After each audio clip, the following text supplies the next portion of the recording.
بسم اللہ الرحمن الرحیم نحمدہ ونصلی علی رسولہ الکریم اما بعد۔ حضرت عمر بن عبدالعزیز رحمہ اللہ کی صفات کے حوالے سے بات چل رہی تھی۔ آج کی آخری مجلس میں عمر بن عبدالعزیز کا مثالی دور حکومت، اس کے حوالے سے چند باتیں عرض کرنے ہیں۔ جیسے عرض کیا تھا کہ عبد الملک بن مروان کے بیٹے سلیمان نے حضرت عمر بن عبدالعزیز رحمہ اللہ کو خلافت سونپی۔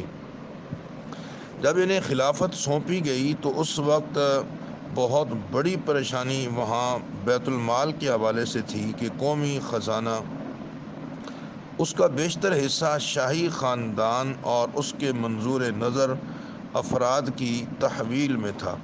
قومی معیشت وہ یوں سمجھیں کہ بدحالی کا شکار تھی، اور جو لوگ اس سلسلے میں با اثر تھے، ساری دولت اور سارے اثاثے ان کے قبضے میں تھے۔ اب یہ سب چیزیں واپس لینی تھیں۔ عمر بن عبدالعزیز رحمہ اللہ نے خلافت سنبھالتے ہی اپنے اس مشن کا آغاز کر دیا، اور اس کے لیے انہوں نے 3 کام کیے۔ نمبر 1، سب سے پہلے انہوں نے اپنی ذاتی زندگی کو بالکل تبدیل کر دیا اور اس کو سادگی پر لے آئے۔ پہلے بہت عمدہ لباس پہنتے تھے، اور حضرت کے بارے میں مشہور تھا کہ دمشق سے، جو دارالخلافہ تھا، وہاں سے 30 اونٹوں پر لدا ہوا سامان صرف عمر بن عبدالعزیز کا ہوتا تھا، جو مدینہ منورہ وہ اونٹ وہ جاتے تھے، اور 3,000 درہم کا جوڑا استعمال کرتے تھے۔ لیکن خلافت ملنے کے ساتھ ہی ایک دفعہ جب کپڑے پیش کیے گئے کہ حضرت آپ اس میں سے اپنے لیے کوئی کپڑے پسند فرمائیں، تو 3 درہم کا جوڑا پسند کیا۔ اور ایسے ہی کتابوں میں لکھا ہے کہ خلافت پر بیعت لینے کے بعد جب دمشق کی جامع مسجد سے باہر نکلے تو شاہی گھوڑوں کا ایک دستہ سواری کے لیے پیش کیا گیا، جس پر چاہیں حضرت آپ سوار ہو جائیں۔ تو حضرت نے یہ کہہ کر سب دستے کو واپس کر دیا کہ میری سواری کے لیے تو میری خچر کافی ہے۔ اللہ اکبر! بہت زیادہ سادگی پر انہوں نے اپنی زندگی کو لایا۔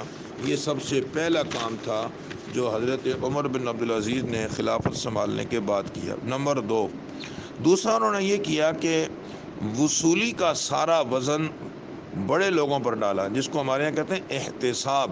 یہ بڑے لوگوں سے احتساب شروع کیا، غریبوں سے کیا احتساب لینا۔ خیر، انہوں نے اس کا آغاز بھی اپنی ذات سے کیا۔ چنانچہ ان کے پاس فدق کا باغ تھا، وہ انہوں نے بیت المال میں واپس کیا کہ یہ بیت المال کی ملکیت ہے۔ ان کی اپنی بیوی فاطمہ بنت عبد الملک کے پاس ایک قیمتی وہ ہار تھا جو ان کے والد نے، عبد الملک بن مروان نے، شادی کے موقع پر اپنی بیٹی کو دیا تھا۔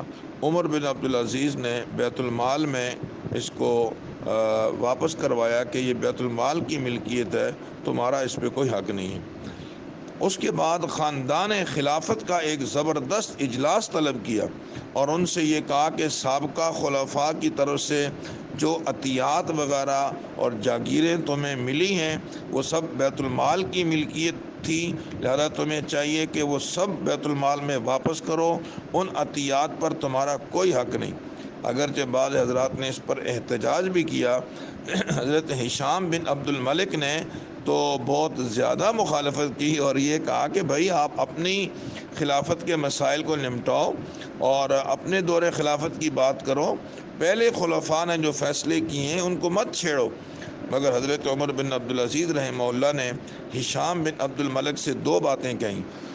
پہلی بات یہ کہی کہ ہشام، مجھے یہ بتلاؤ کہ اگر تمہارے پاس 2 دستاویزات ہوں، 2 تحریریں ہوں، ایک تمہارے ابا کی عبد الملک بن مروان کی، اور ایک جو ہے وہ دستاویز اور تحریر ہو خلافت بنو امیہ کے بانی حضرت معاویہ رضی اللہ تعالیٰ عنہ کی، بتلاؤ کس کو ترجیح دو گے؟ تو ہشام نے جواب دیا کہ حضرت معاویہ رضی اللہ تعالیٰ عنہ کی تحریر کو ترجیح دوں گا، اس لیے کہ وہ بہت پہلے کے ہیں، تو حضرت عمر بن عبدالعزیز رحمہ اللہ نے فرمایا کہ میرے پاس اس سے بھی پہلے کی دستاویز موجود ہے، اور وہ ہے اللہ کی کتاب، میں اس پر عمل کو ترجیح دیتا ہوں، لہذا میں جو فیصلہ کر رہا ہوں وہ درست ہے۔ دوسری بات ان سے یہ فرمائی کہ بتلاؤ اگر کوئی آدمی انتقال کر جائے اور اس کی اولاد میں سے ایک یا دو طاقتور جا وہ بیٹے ہوں، افراد ہوں، وہ پوری جائیداد پر قبضہ کر لیں اور بقیہ وہ رثا کو محروم کر دیں، بعد میں کسی وقت آپ کو یہ اختیار حاصل ہو جائے کہ آپ ان کے درمیان میں انصاف کر سکتے ہوں، تو مجھے آپ بتائیے آپ کیا کریں گے؟ تو ہشام نے جواب دیا کہ میں تو قبضہ کرنے والوں سے جائیداد واپس لے کر سب ورثاء میں ضابطے کے تحت تقسیم کروں گا۔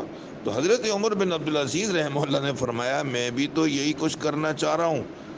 چنانچہ خلافت کے جو وہ خاندان خلافت کے جو لوگ وہاں بیٹھے ہوئے تھے ان سب نے ہمت کی اور 2 ہفتے کے اندر اندر قومی خزانے میں انہوں نے پیسے واپس لائے اور قومی خزانہ مستحکم ہو گیا۔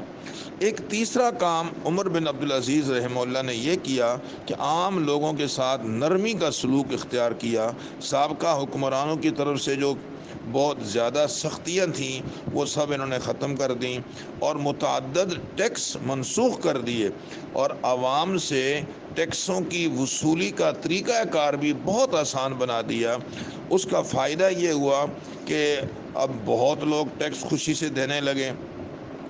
یعنی آپ اندازہ لگائیں کہ عراق میں حضرت عمر بن عبدالعزیز خود فرماتے ہیں کہ حجاج بن یوسف کے دور میں بہت سختی تھی اور متعدد قسم کے ناجائز ٹیکس بھی لگائے گئے تھے، اس کے باوجود عراق سے مرکز کو وصول ہونے والی رقم ٹیکسوں کی وہ 2,80,00,000 درہم تھی، اس سے زیادہ نہیں۔ مگر حضرت عمر فرماتے ہیں کہ میں نے وصولی کا نظام آسان کر دیا اور زائد ٹیکس سب ختم کر دیے۔ اللہ نے اس میں اتنی برکت دی کہ عراق سے مرکز کو وصول ہونے والی رقم سالانہ 12 کروڑ درہم تک پہنچ گئی۔ حضرت عمر بن عبدالعزیز رحمہ اللہ نے یہ اقدامات جو کیے، اس کا فائدہ یہ ہوا کہ بیت المال بہت مستحکم ہوا، لوگ خوشحال ہونا شروع ہو گئے۔ کہاں وہ غربت کا زمانہ جب معیشت تباہ تھی، اور کہاں اب ایسا دور آ گیا کہ زکوٰۃ دینے والے تو کئی تھے مگر لینے والا کوئی نہیں تھا۔ حضرت عمر بن عبدالعزیز رحمہ اللہ کا یہ دور خلافت اور گو کہ بہت مختصر تھا مگر بہت عظیم تھا۔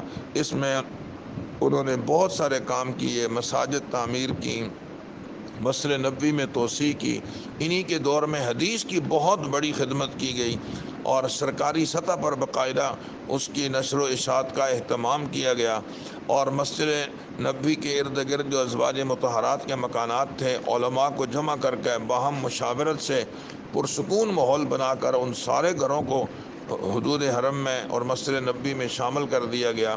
اللہ تعالیٰ نے ان سے یہ کام لیا۔ بہت ہی زیادہ دکھ اور افسوس کے ساتھ یہ بات کہنی پڑتی ہے کہ شام کے شہر میں جہاں ان کی قبریں ہیں، ان کی بیوی کی، ان کے خادم کی، کچھ دن قبل ظالموں نے دشمنی اور درندگی کی انتہا کر دی ہے کہ ان قبروں کو جو 1300 سال پہلے کی بنی ہوئی ہیں انہیں اکھیڑا، ان کی باقیات کی توہین کی، اور وہاں کچرا اور گند ڈال دیا گیا۔ وہ عمر بن عبدالعزیز جس کے احسانات تلے پوری امت اس وقت دبی ہوئی ہے اور ہم مقروض ہیں عمر بن عبدالعزیز کے، ان کے ساتھ اس درجے کر دشمنی کرنا اور اس انداز سے درندگی کا اظہار کرنا یقیناً یہ قابل افسوس ہے۔ دعا ہے کہ اللہ تعالیٰ ایسے درندوں کو ہدایت نصیب فرمائے، اور اگر ان کے قسمت میں ہدایت نہیں ہے تو چن چن کر ان کو تباہ اور برباد فرمائے، اور امت مسلمہ کو اپنے اکابرین اور مشائخ کی جو ہے وہ عظمت اور ان کی خدمات کی کو باقی رکھنے کی توفیق نصیب فرمائے۔ اس وقت امت مسلمہ کا یہ غفلت پناہ اور جو ہے وہ غفلت اختیار کرنا انتہائی قابل افسوس ہے۔ دعا ہے کہ اللہ رب العزت ہمارے ملک میں بھی خوشحالی پیدا فرمائے، ہمارے ملک کے حکمرانوں کو بھی انہی حکمرانوں کی نقش قدم پر چلنے کی توفیق نصیب فرمائے۔ وآخر دعوانا ان الحمد للہ۔